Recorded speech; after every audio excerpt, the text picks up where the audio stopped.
Entonces, ¿para qué tomarse tanto trabajo en elaborar un código de ética y exhibirlo como una bandera de la institución? ¿Qué función cumple entonces el código de ética?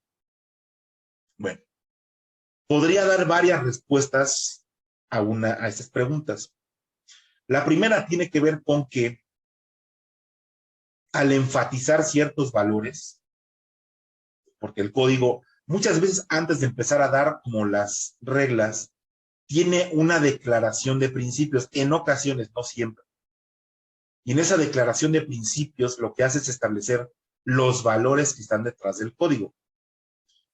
Creo que una de las importancias que tiene el código es que cuando enfatiza esos valores en la declaración de principios, pues la institución trata de dar un cierto orientador para quienes trabajan en ella a la hora de tomar decisiones que afecten a otros dentro o fuera de la institución. Esos criterios orientadores sí son de carácter muy general, aunque dependiendo del código pueden ser más o menos específicos, pero el código pues no solamente trata de ayudarnos a guiar nuestras decisiones, sino también al mismo tiempo a justificarlas. Creo que ese es otro de los factores importantes de los códigos de ética. Ayuda a justificarlas. Al tratar de justificar, por ejemplo, un curso de acción sobre otros posibles, decido hacer esto en vez de aquello, creo que siempre podemos apelar a los valores incluidos en el código para justificar nuestro proceder. Y del mismo modo, el código servirá para que otras personas puedan juzgar la conducta de individuos que se encuentren dentro de la institución y cuya conducta debe regirse por el código. Al mismo tiempo, para aquellas instituciones que cuenten con comités de ética, como son hospitales, algunas empresas, asociaciones profesionales, universidades, etcétera, el código de ética puede servirles como parte de la justificación de sus decisiones, cuando tienen que pronunciarse sobre la mala conducta de algún miembro de la institución. El código de ética enuncia cuáles son los estándares o criterios aceptados para la práctica ética dentro de la institución.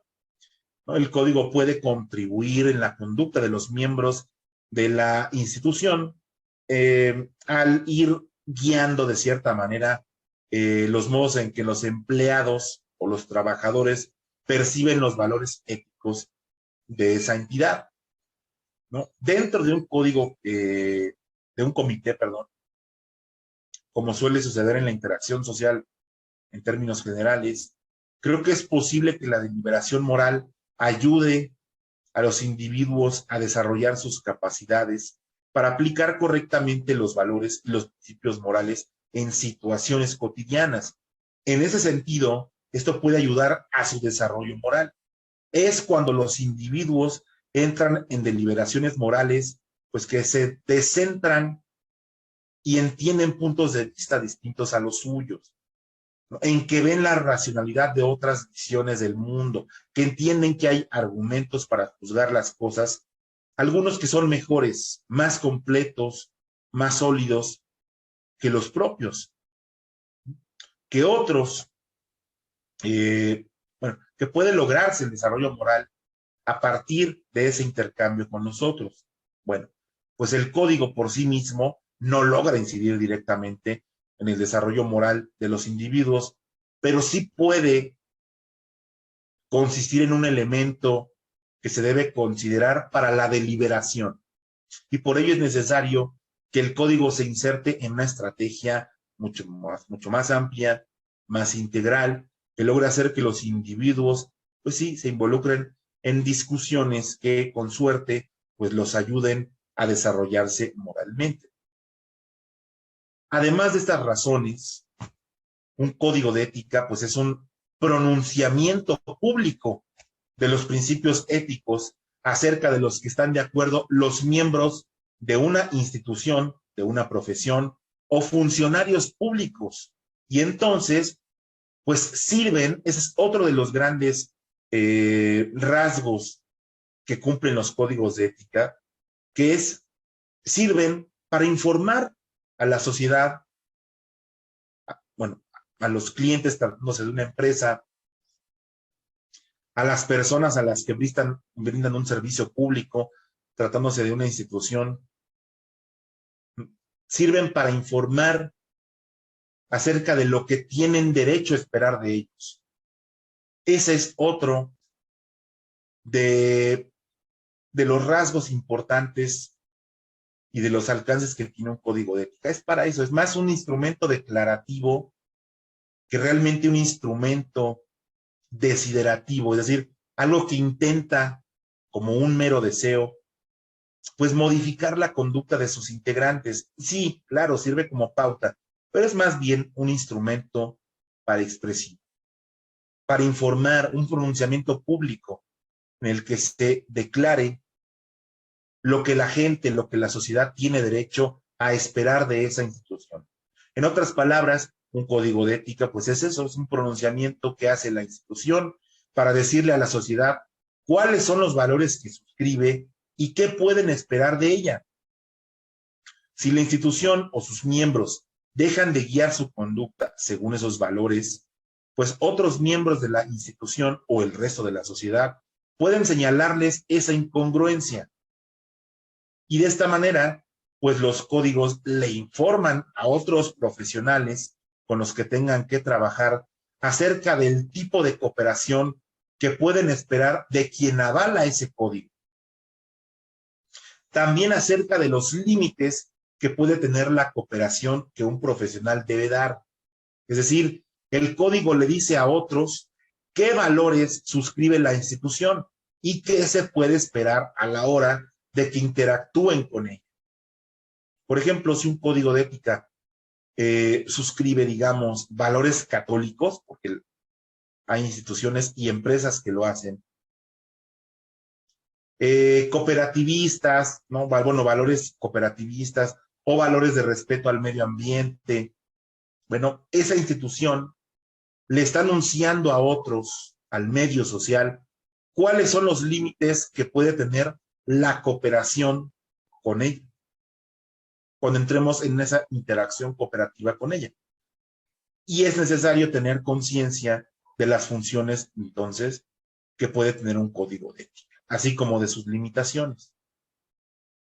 Recalco, repito, los códigos sirven para reafirmar la identidad moral de una institución o de un organismo, para anunciarle a la gente, tanto dentro como fuera, qué valores son los que enarbola, qué conductas valora y cuáles no, y qué se puede esperar de ella y de sus miembros. Si los códigos nos van a ayudar a decidir, pues lo harán en un nivel muy general, francamente. Nos darán ciertos criterios, muchas veces indeterminados, pues que nos ayuden a guiar nuestras decisiones concretas y sobre todo a justificarlas, eso sí, tanto en el nivel individual como en el de los comités de ética o incluso en el nivel institucional. Pero no podemos esperar que los códigos contemplen todos los casos posibles o que tengan siempre reglas claras para cada caso en particular. No podemos esperar que nos digan específicamente qué hacer, cómo resolver dilemas morales y casos de conflictos de valores. Pero sobre todo, tenemos que tener conciencia de una de sus limitaciones más importantes. La conducta de la gente no va a cambiar solo con leer o decir que adoptamos un determinado código de ética. Este no va a influir de un modo determinante sobre las decisiones éticas de la gente, ni los va a hacer más morales. Para eso hace falta más que un código de ética. En todo caso, para lo que va a servir es para que una institución le diga a sus miembros que se preocupa por la ética y por eso en ocasiones se va a dar la existencia de ciertos lineamientos que pueden ser importantes para esos miembros y para el resto de la sociedad y que están contenidos en el código y para que la gente pueda tener conocimiento de ellos. Sin duda, pues hace falta más que un código de ética para hacer que las personas, tanto al interior como al exterior de la organización, pues se comporten moralmente. Tal vez buena parte de este escepticismo frente al, pues, el verdadero alcance de los códigos de ética, pues tal vez provenga de que se suele ver de manera aislada, ¿no? Y es difícil que un código por sí solo, pues ayude mucho a cambiar la percepción y la conducta moral de la gente.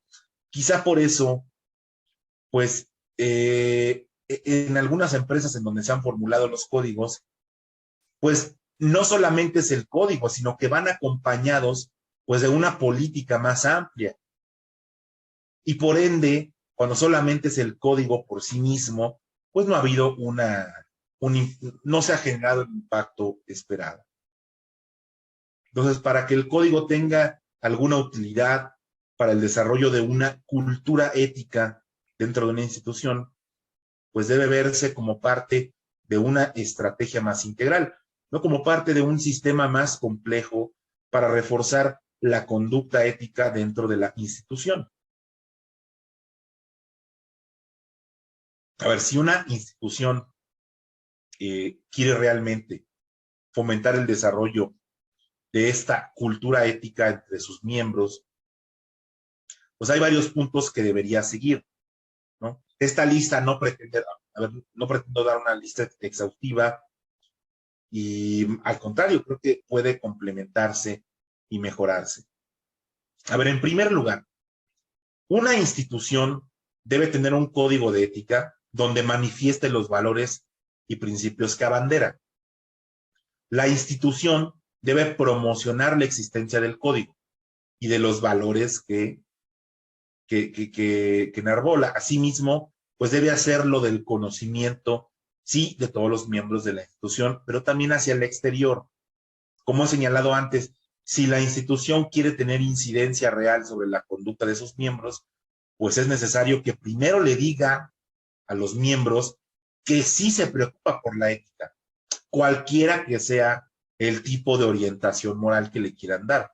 Asimismo, también debe promover la existencia del código entre los socios, o no, a ver, no socios, entre aquellos actores con los cuales interactúa que no son precisamente miembros de la empresa, como proveedores. Segundo punto, la institución debe dar cursos de formación o de desarrollo moral, entendiendo esta como el aumento de la capacidad de reflexionar y aplicar correctamente los valores y los principios morales en la vida cotidiana. En estos cursos, el énfasis debe estar puesto en la discusión de casos, más que en el aprendizaje de listas de valores o de normas. Desde luego, para la discusión de casos tiene que aprenderse o tienen que empaparse de ciertas teorías éticas.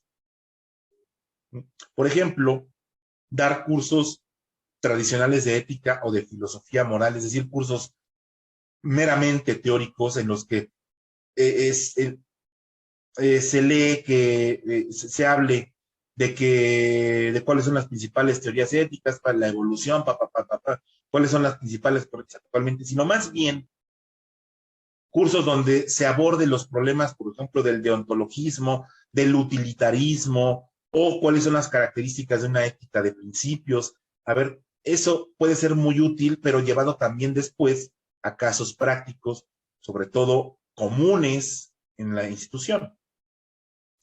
Las instituciones tendrán que implementar entonces cursos en los que se busque que la gente descentre un poco, es decir, que deje de pensar solamente desde su punto de vista individual, que se desplace un poco hacia los puntos de vista adyacentes o más próximos a ellos, como son sus compañeros o colegas, que entiendan puntos de vista distintos a los suyos, no que vean la racionalidad de otras visiones del mundo al tratar de entender las razones que tienen los otros para hacer lo que hacen, que entiendan que hay argumentos para juzgar las cosas que a veces son mejores que otros, o por lo menos más sólidos, que se den cuenta que hay ciertos principios que deberían respetarse y nunca vulnerarse, como son los que tienen que ver con los derechos humanos.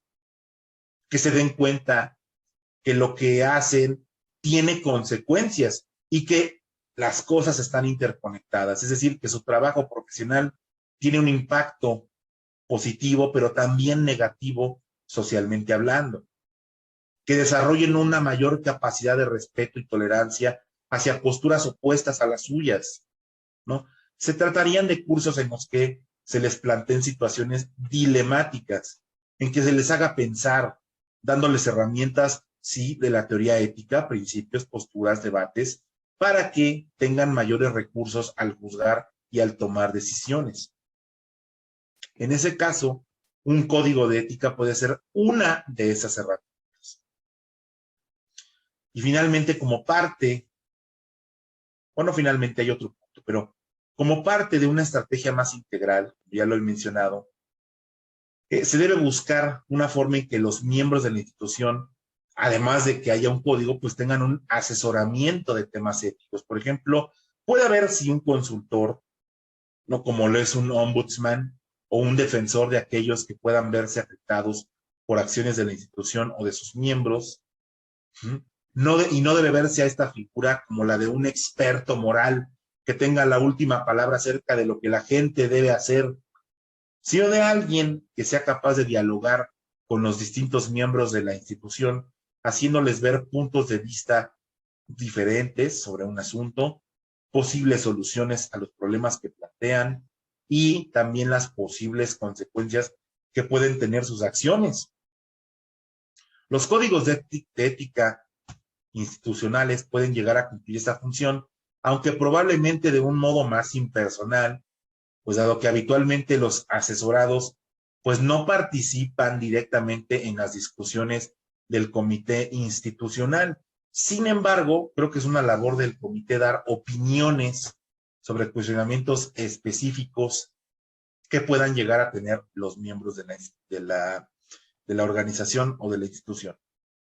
Y finalmente, pues tienen que haber en la institución, pues unas formas en las que los empleados o mecanismos en los que puedan reportar de manera anónima, pues la mala conducta de otros miembros de la institución. Es decir, se debe facilitar la denuncia de algunas irregularidades. A ver, las instituciones pues deben integrar en sus códigos de ética la posibilidad de que los miembros de la institución pues denuncien ciertas inconsistencias sin que sean castigados posteriormente y sin que esto exima, pues desde luego la consiguiente investigación. Las políticas de denuncia de irregularidades pueden darle dientes a los códigos de ética al institucionalizar tanto el proceso que los empleados pueden usar para compartir sus preocupaciones éticas, como el proceso por el cual las organizaciones responden. Políticas de denuncia eficaces, pues pueden mejorar el clima ético al aumentar la confianza de los empleados de que sus preocupaciones éticas se tomarán en serio y no serán castigados por los intentos de buena fe para informar sobre violaciones percibidas al margen del código. Y bueno, en forma complementaria, no en el código, pero sí en los reglamentos de tipo jurídico, pues tiene que haber consecuencias claras para tales violaciones, ¿no? Y estas pueden tratarse de manera, sí, discrecional, pero ser siempre imparciales, y de modo que quede claro que violar una norma conlleva algún tipo de castigo. Es deseable que haya transparencia en la justificación que den las autoridades o los organismos encargados de sancionar violaciones, para que haya claridad en el tipo de conductas que serán castigadas, así como en las consecuencias que tendrán conductas poco éticas. ¿Sí? Tiene que considerarse la conducta ética como parte de la valoración del desempeño de un miembro de la institución, yo creo que sí. Además de evaluar, pues, desempeño de sus miembros, sí, en términos de productividad, eficiencia, capacidad de liderazgo, pero también de su conducta ética. Y creo que es importante que las instituciones evalúen a sus miembros en términos de su integridad, de su compromiso con los valores que enarbola la institución y que no pasen por alto la conducta poco ética que puedan tener pues en el desempeño de su trabajo y en ocasiones incluso fuera de él. Bueno, una institución también debe buscar limitar las oportunidades de que la gente cometa actos poco éticos, por ejemplo, desarrollando estructuras institucionales que no orillen a la gente a saltarse las reglas, ¿no? Y así, pues establecer demasiadas reglas sobre asuntos administrativos o burocráticos, pues puede conducir a que la gente busque modos de saltárselas, pudiendo incluso dar lugar a actos de corrupción como el tráfico de influencias o el soborno. Y ahora sí, finalmente, como parte de esta estrategia más integral, pues la institución debe impulsar la formación de comités de ética autónomos y que en la medida de lo posible hagan público el contenido de sus deliberaciones. Esos comités deben estar integrados por gente con reconocida solvencia moral dentro de la institución. Lo mismo para los miembros externos, porque también ese comité puede estar integrado por miembros externos. Y estos pues deben de seguir los lineamientos nacionales e internacionales para el establecimiento de comités de ética. Yo creo que acciones como estas forman parte de una estrategia más integral para combatir casos de conducta poco éticas dentro de instituciones y pueden ayudar a mejorar la conducta moral de los miembros de una organización. De nuevo, recalco, es muy poco probable que el código por sí solo pueda ayudar de manera sustantiva a cambiar la conducta de la gente. Si no se le ve como parte de un plan más amplio para combatir ciertas prácticas consideradas como conductas poco éticas, pues surgen muchas de las dudas que antes hemos examinado aquí, que he llamado escepticismo, y particularmente aquellas que tienen que ver con la efectividad de los códigos sobre su real influencia en las acciones de la gente. Si una institución quiere adquirir un compromiso ético frente a sus propios miembros y a la sociedad, pues esa institución tendría que hacer más que simplemente adoptar un código de ética, que bien puede ser un primer paso en esa dirección.